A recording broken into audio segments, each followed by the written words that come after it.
Quería, si usted me permite brevemente, compartirles qué es el FILAC. FILAC es un organismo intergubernamental que fue creado hace 30 años por los jefes de Estado y de Gobierno de Iberoamérica, que son 22 países. Y este organismo fue creado en un contexto interesante. Hace ya 30 años, primero, se había acabado de aprobar el convenio 169 de la OIT sobre pueblos indígenas y tribales, que reconoce derechos importantes de los pueblos indígenas, fruto de una gran lucha de muchos años, pero que fue aprobada en el año 89 por la Asamblea General de la OIT, en donde muchos dirigentes de nuestros pueblos ejerció la diplomacia de los pueblos sin mucho tecnicismo, pero lo logró. Se logró el cambio de una política oficial de integracionismo con el convenio 107 de la OIT, aprobado en el año de 1957 a nivel global, a convertirlo en un nuevo instrumento, que es el convenio 169, que reconoce el derecho, entre otros derechos, a la libre determinación y autonomía de los pueblos indígenas. Pero repito, eso no fue gratis. Eso fue gracias a un gran ejercicio práctico de la diplomacia indígena a nivel del mundo, y en esto jugó papel importante dirigentes, hombres y mujeres de nuestros países, especialmente de América Latina y el Caribe, y muy particularmente de los países andinos. Esa es la historia, eso está escrito. Entonces, al aprobar este instrumento, no se dejó claro un mecanismo que operativizara institucionalmente el continuo alcance del convenio 169. Pues bien, esa fue una circunstancia. La otra circunstancia por la que se creó el FILAC es que en esa época, el año 90, 91, 92, se discutía, se reflexionaba, se debatía todo el tema del significado, el sentido de la llegada de los europeos, particularmente de España, a este continente.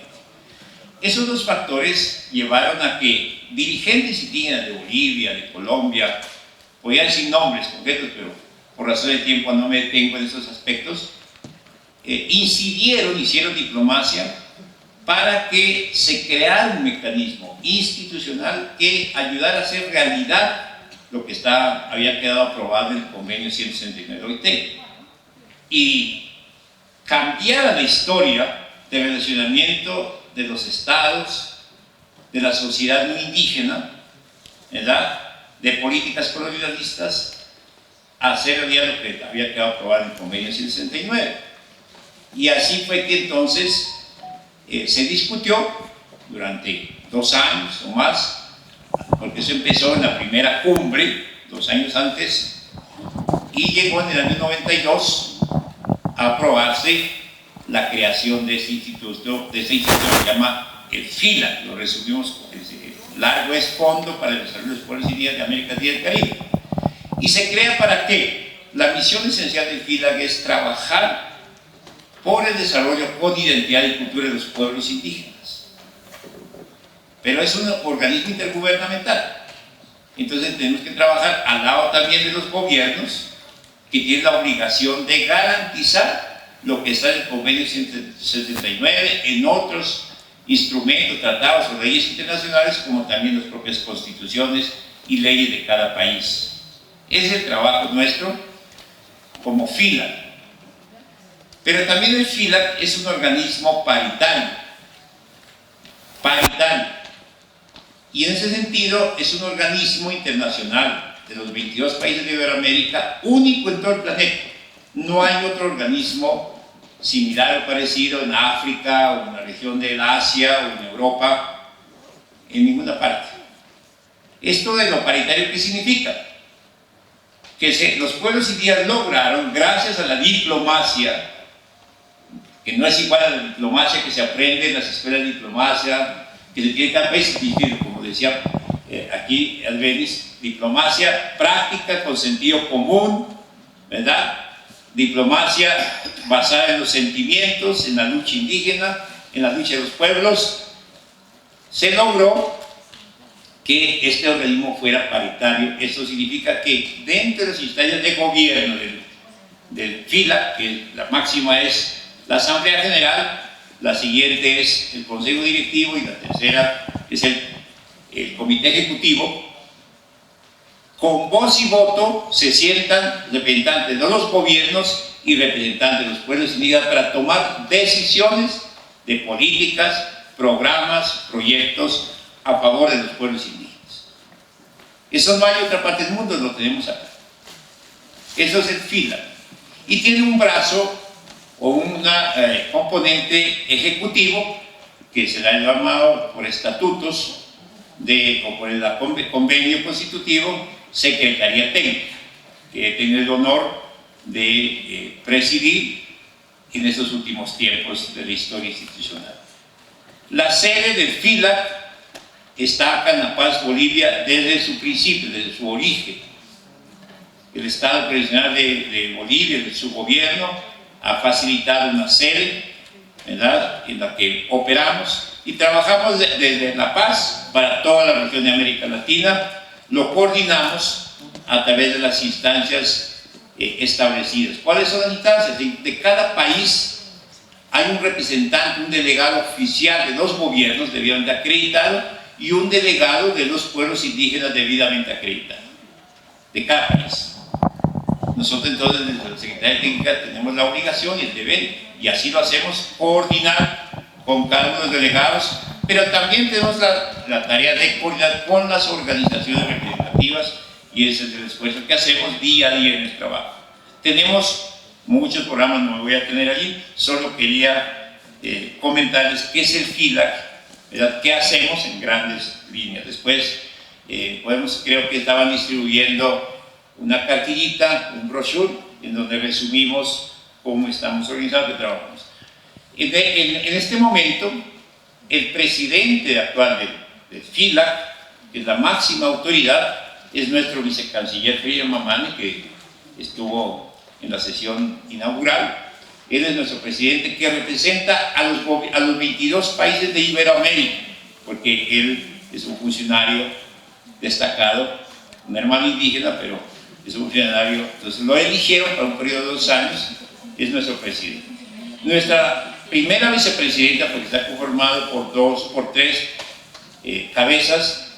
La primera vicepresidenta está a cargo de una hermana indígena que es de Nicaragua, la hermana Mirna Cúnica. Ella representa a los representantes indígenas ante el Comité Ejecutivo. Es la otra autoridad. Y la tercera o la segunda vicepresidencia del Comité Ejecutivo actual lo tiene a cargo el gobierno de España. ¿Por qué España? Ustedes dirán. España es parte integrante desde el inicio de la institución del FILAC. Tenemos 3 países extrarregionales que hacen parte del FILAC, que es España, Bélgica y Portugal. Y en este momento España tiene la segunda vicepresidencia, en cabeza de la señora Laura Oroz, que es la encargada de los temas de cooperación de AICID para América Latina. Esa es la composición. Y el Consejo Directivo está integrado por 12 personas, 6 representantes de los pueblos indígenas de América Latina y Caribe y 6 representantes de los 22 gobiernos de Iberoamérica. Desde mi punto de vista, y ahora desde la experiencia adquirida en el FILAC, veo con preocupación que esos avances están en el papel y la vida real de nuestros pueblos es preocupante. Es preocupante. Cada vez uno ve mayor empobrecimiento. Entonces hay reconocimiento del derecho a la participación, a la libre determinación, a la consulta previa, pero por consultas previas mal hechas. En la realidad, en cada uno de sus países, la gente está cada vez más pobre, se empobrece más la gente. Se saquean los recursos de su territorio que son nuestros. Y aquí estoy hablando como indígena que soy.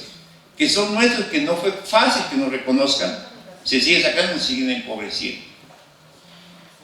Entonces, experiencias como la que se vienen impulsando, se vienen desarrollando, se vienen logrando en Bolivia es interesante. Hay una política y es bueno estudiar, es bueno compartirlo. Entonces, tenemos 3 problemas frente a esos avances. Y mientras no resolvamos estos tres problemas, la diplomacia de los pueblos sí va a avanzar, pero va a ser un poco difícil, complejo, poder avanzar sustancialmente. ¿Cuáles son esos tres problemas que yo detecto?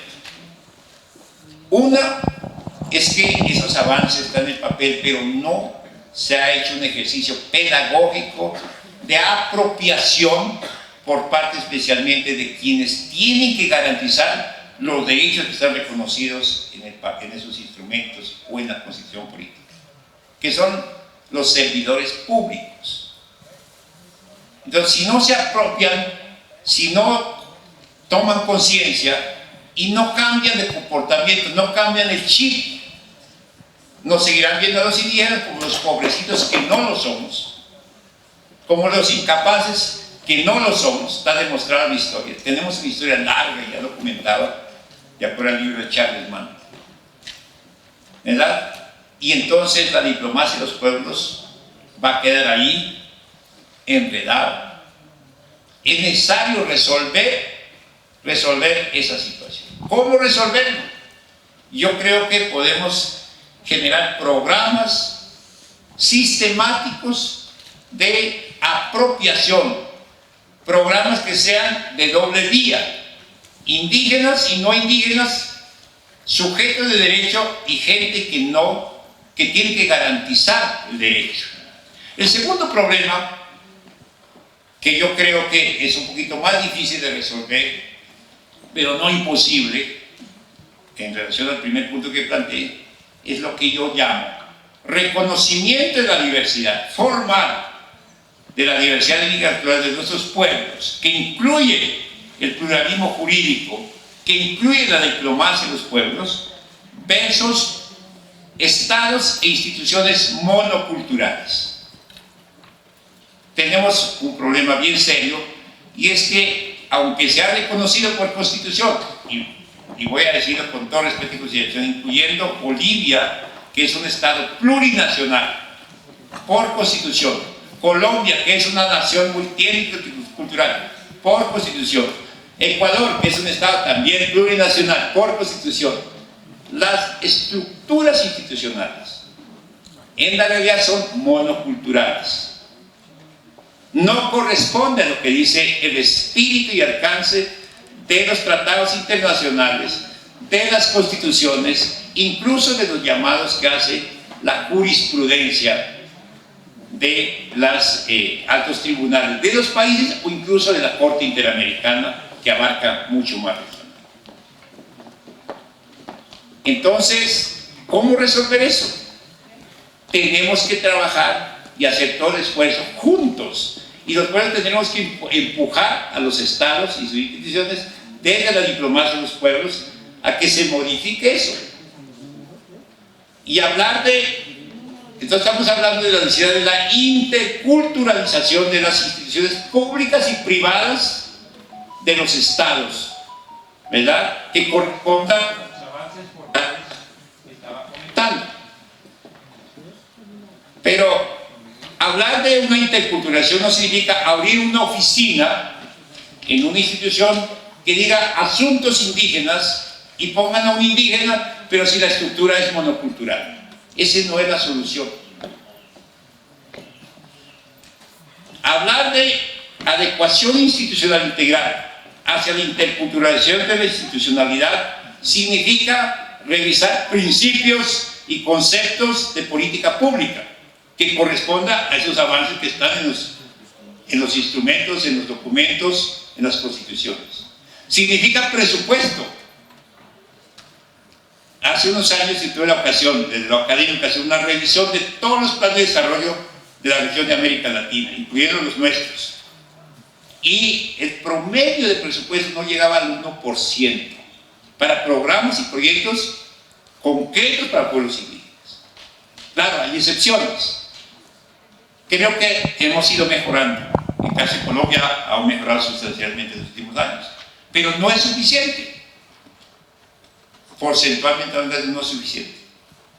Hablar de adecuación institucional integral para interculturalizar significa tener equipos debidamente capacitados, indígenas y no indígenas.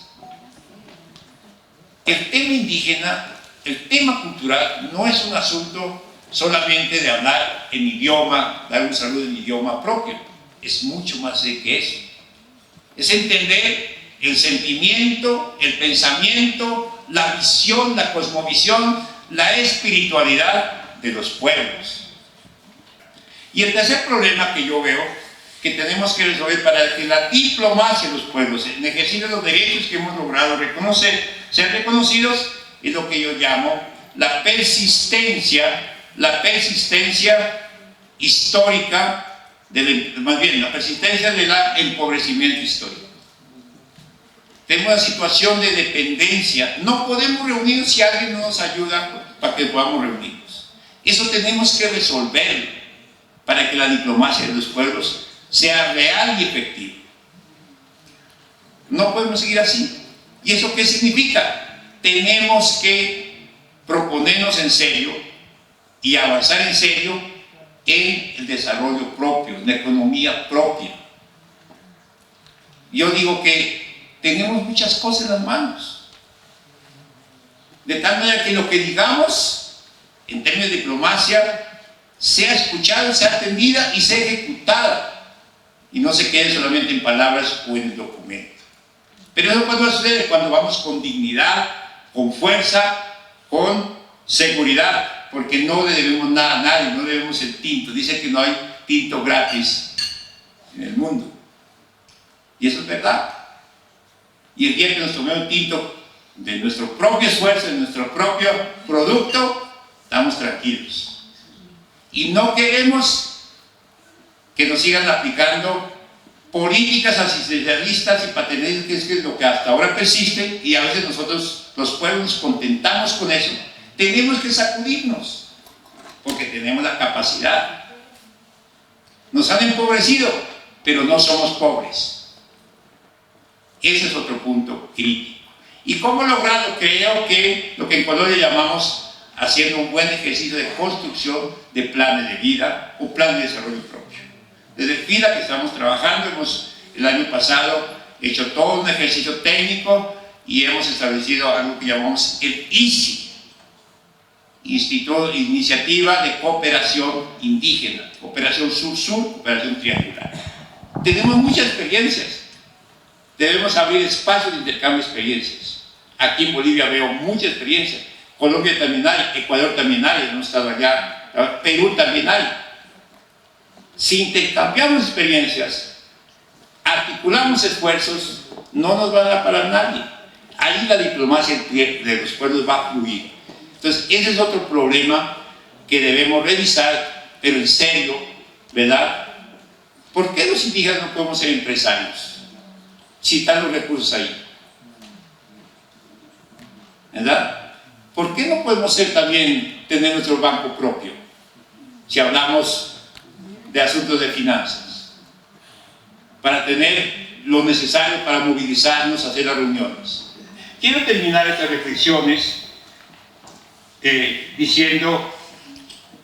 haciendo una anotación. Definitivamente, para poder avanzar, hermanos y hermanas, tenemos que poner en ejercicio al máximo el derecho que está escrito a nivel internacional en las constituciones de nuestros países andinos. Está el derecho a la libre determinación y autonomía. Derecho a la libre determinación y autonomía, que significa que tiene 4 pilares. Ejercer el derecho al gobierno propio, que está todo claramente contemplado en las normas. Ejercer el derecho al desarrollo propio, bajo el nombre que sea, que incluye el tema de la economía propia. Ejercer el derecho al control social y justicia y administración de justicia propia, que también está contemplado. Y tercero, ejercer el derecho a la consulta y consentimiento previo, libre y informado. Por favor, no permitamos, no seamos cómplices de avalar consultas previas mal hechas que nos están empobreciendo y no nos permite avanzar en el ejercicio de la diplomacia de los pueblos. Muy buenas tardes, Injalal, hermanas y hermanos. Hermanas y hermanos, Es muy importante ver el pluralismo jurídico en Bolivia. Primero, un poco de historia, cómo hemos llegado a consolidar un verdadero pluralismo jurídico en Bolivia. Ancestralmente, milenariamente, Bolivia, el Collasuyo marca el Tahuantinsuyo, como pueblos indígenas originarios, ni la colonia ha podido exterminar a nuestros principios y valores, a nuestro sistema de vida que hemos tenido. Este sistema de vida que ha sido compartir con la madre tierra, con la madre naturaleza, principios y valores que hemos tenido ancestralmente, milenariamente, que como pueblos indígenas originarios hemos compartido y seguimos compartiendo con nuestra madre tierra, con nuestro Dios Sol, con nuestro Mamaquilla, Mama Inti, con nuestras huacas, que hasta la fecha para nosotros es símbolo de autoridad, es símbolo de nuestros pueblos indígenas originarios. Cuando hemos tenido y hemos vivido en la época de la República en nuestra Bolivia, hemos pasado por gobiernos de factos, gobiernos que han masacrado al pueblo boliviano en la década de la República. Después, cuando hemos pasado la República, recordando siempre la historia, en la gestión 2002, desde el año 1997, hemos pasado por sinfín de marchas para pedir una asamblea constituyente. En la gestión 2002, desde tierras bajas, tierras altas, Pacto de Unidad, Bartolina Sisa, nuestra CSUCB, Interculturales, SIDO, CONAMA, Bolivia, iniciamos una marcha para pedir la Asamblea Constituyente. Y en la gestión 2006, por primera vez en la historia de nuestra Bolivia, llegamos a consolidar nuestro gobierno indígena que representa a todo el pueblo boliviano, y eso ha sido nuestro hermano Evo Morales Ayma. Después del 2006 trabajamos para poder consolidar una asamblea constituyente, y había sido tan importante que para poder implementar los sistemas que ancestralmente, milenariamente hemos tenido en nuestros pueblos indígenas originarios, era muy importante que estos sistemas estén dentro de la constitución política. Producto de la unidad del pueblo boliviano, llegamos a consolidar en 2006 nuestro gobierno de los pueblos indígenas originarios, y desde ahí empezamos a trabajar para consolidar la Asamblea Constituyente del 2007, y el 2009, por primera vez en la historia, aprobamos una constitución que reconoce a nuestros pueblos indígenas originarios, que reconoce nuestra autonomía indígena originaria campesina, que reconoce los principios y valores de nuestros pueblos indígenas originarios. Y estos principios y valores, cuando nuestro hermano presidente de la FILAC nos dice que estos principios y valores son esenciales, es parte del Japajñán, estos principios ancestralmente, milenariamente lo hemos vivido, y estos principios son el Amaquella, el Amasúa, hermanas y hermanos, y el Amayuya. Estos principios lo hemos constitucionalizado en nuestra Constitución, que se aprueba en la gestión 2009, y ahí también se aprueba un aspecto muy fundamental y muy importante para nuestros pueblos indígenas originarios. Nuestra justicia indígena originaria campesina, el pluralismo jurídico que está constitucionalizado en nuestra Constitución de nuestro Estado plurinacional de Bolivia, que hoy somos orgullosos y somos dignos de pertenecer a un Estado plurinacional que reconoce nuestro símbolo de autoridad originaria, el poncho y lazo. Por eso es muy importante, hermanas y hermanos, que todos estos principios y valores, que todas estas normas y procedimientos estén en nuestra Constitución política del Estado. Y en base a eso hemos venido trabajando de acuerdo a nuestros sistemas de administración de justicia. En nuestra Bolivia, nuestros sistemas de administración de justicia indígena originaria son diversos. Por eso decimos plural. El pluralismo jurídico refleja a un sistema de administración de justicia indígena originaria de diferentes pueblos indígenas originarios, de diferentes naciones y pueblos, porque no la justicia indígena originaria en un sector, en una jurisdicción indígena originaria es muy distinta, porque cada pueblo indígena originario tiene sus propias formas de administración, tiene sus propias formas de estructura orgánica, tiene sus propias formas de administración de justicia. Por eso nosotros como pueblos indígenas originarios estamos estructurados en naciones, suyos, ayllus y marcas. Eso ha sido el Collasuyu Marca, eso ha sido el Tahuantinsuyu, que hoy estamos integrando a la cabeza de todos nuestros pueblos indígenas originarios dentro del Parlamento andino.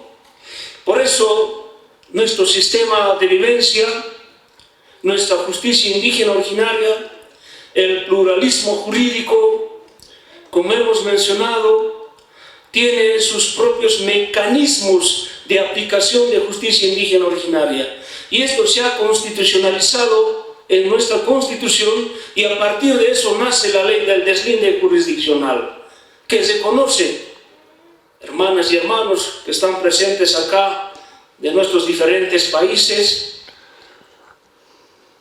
Nuestra Constitución se conoce a nuestras autoridades originarias para el ejercicio pleno de la justicia indígena originaria al mismo nivel y al mismo rango al juez y al fiscal. ¿Eso qué quiere decir? Que una autoridad originaria, que un fiscal o juez tiene el mismo rango de ejercer la justicia indígena originaria, la autoridad originaria. El juez y el fiscal ejerce la justicia ordinaria, pero la misma Constitución, la misma ley del deslinde jurisdiccional nos dice que deben haber mecanismos de coordinación y cooperación. Por eso la justicia indígena originaria tiene ese fundamental aspecto de coordinar entre la justicia indígena originaria y entre la justicia ordinaria, porque autoridades originarias y autoridades, jueces y fiscales ejercen al mismo rango. Eso lo dice nuestra Constitución y eso lo hemos constitucionalizado por la lucha del pueblo boliviano.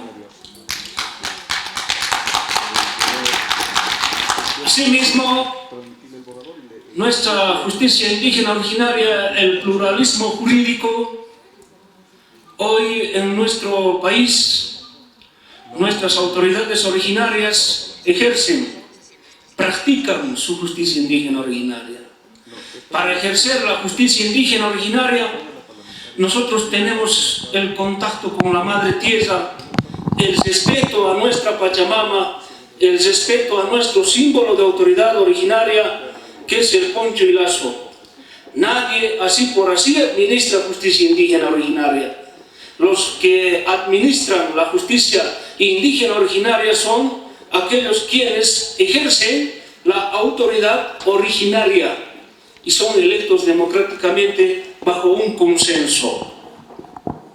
Nuestra justicia indígena originaria es bajo un consenso, se delibera, donde hay tantachauis para juzgar, se decide, nos consensuamos, porque dentro del territorio indígena originaria, dentro del Ayllu, practicamos el consenso.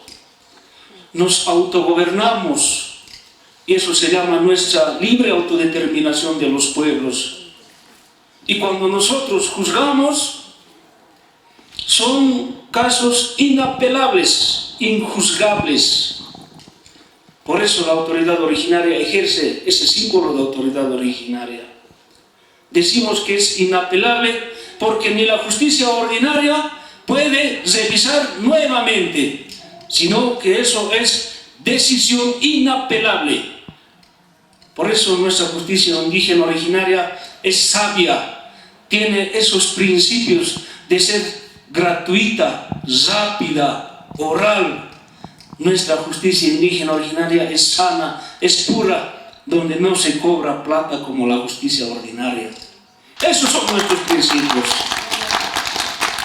Y estos sistemas están basados porque cada autoridad que ejerce la justicia indígena originaria está basado en nuestros principios y valores del Amaquella, Amasúa y el Amayuya. No mentirás, no seas flojo y no seas ladrón. En base a esos principios aplicamos nuestro sistema de justicia indígena originaria. Por eso decimos que nuestras autoridades originarias son sanos, son sabias, porque para ejercer la justicia indígena originaria, primeramente nosotros tenemos que ser electos desde la base, desde el consenso. Y uno de estos consensos nosotros decimos el taqui, que es el camino que recorremos para ejercer como autoridad originaria. El muyu, nosotros y para nosotros el ejercer la autoridad originaria es rotativo, por eso decimos muyu. El saraui para nosotros es muy importante porque respetamos a nuestra cultura, a nuestra identidad cultural. El camino y el Capajñán es el taqui, el muyu, el saraui, con nuestro sistema del Ayllu, Amaquella, Amayuya. Y estos principios, hermanas y hermanos, también lo hemos constitucionalizado en nuestra constitución de nuestro Estado plurinacional de Bolivia. Por eso es muy importante la unidad, hermanas y hermanos. Por eso vemos que nuestros países, desde Bolivia, estamos exportando para implementar una Sudamérica plurinacional. Y es muy importante que desde Bolivia nuestros derechos de los pueblos indígenas originarios, que están constitucionalizados en nuestra Constitución, que tenemos normas internacionales como el Convenio 169 de la OIT, que avala y ampara el ejercicio de autoridad originaria. Y asimismo también como pueblos indígenas originarios estamos en constante lucha ante las amenazas exteriores. Y una de estas amenazas exteriores también es el tema de la contaminación. Por eso nuestro convenio 169 de la OIT es muy importante. Tratados internacionales que se deben respetar como pueblos indígenas originarios a nivel de Sudamérica, a nivel de nuestro Tahuantinsuyo, a nivel del Collasuyo Marca. Por eso decimos que nuestra justicia indígena originaria no simplemente está constitucionalizado para el ejercicio pleno de autoridad originaria y el ejercicio pleno de la justicia indígena originaria en nuestro Estado plurinacional de Bolivia. Es muy distinto, ni haciendo todos los estudios académicos en cada pueblo indígena originario vamos a poder terminar, porque son normas y procedimientos de varias aplicaciones, de varias costumbres, de varias comunidades, ayllus y marcas que se administran su propia justicia basado en el sistema del ayllu. ¿Y qué entendemos por ser el ayllu? Para nosotros el ayllu es un estado donde tiene su propio gobierno. Y este gobierno, hermanas y hermanos, tiene su propia estructura orgánica y tiene sus propios sistemas de vida, político, orgánico y salud. Por eso decimos que para nosotros el Ayllu es un gobierno, un Estado. Y por eso nosotros como pueblos indígenas originarios estamos estructurados como gobierno del Collasuyo-Marca y administramos nuestra propia justicia. Y esta justicia, estos mecanismos de aplicación de justicia indígena originaria, hemos profundizado, hemos avanzado en el ejercicio pleno de nuestro Estado plurinacional de Bolivia. Solo quiero decirles eso a grandes rasgos, hermanas y hermanos, que sea pues muchas bendiciones y jalaya nuestro Estado plurinacional de Bolivia, jalaya el Parlamento andino, jalaya el Collasuyo-Marca, jalaya el Tahuantinsuyo. Muchas gracias y un jalaya.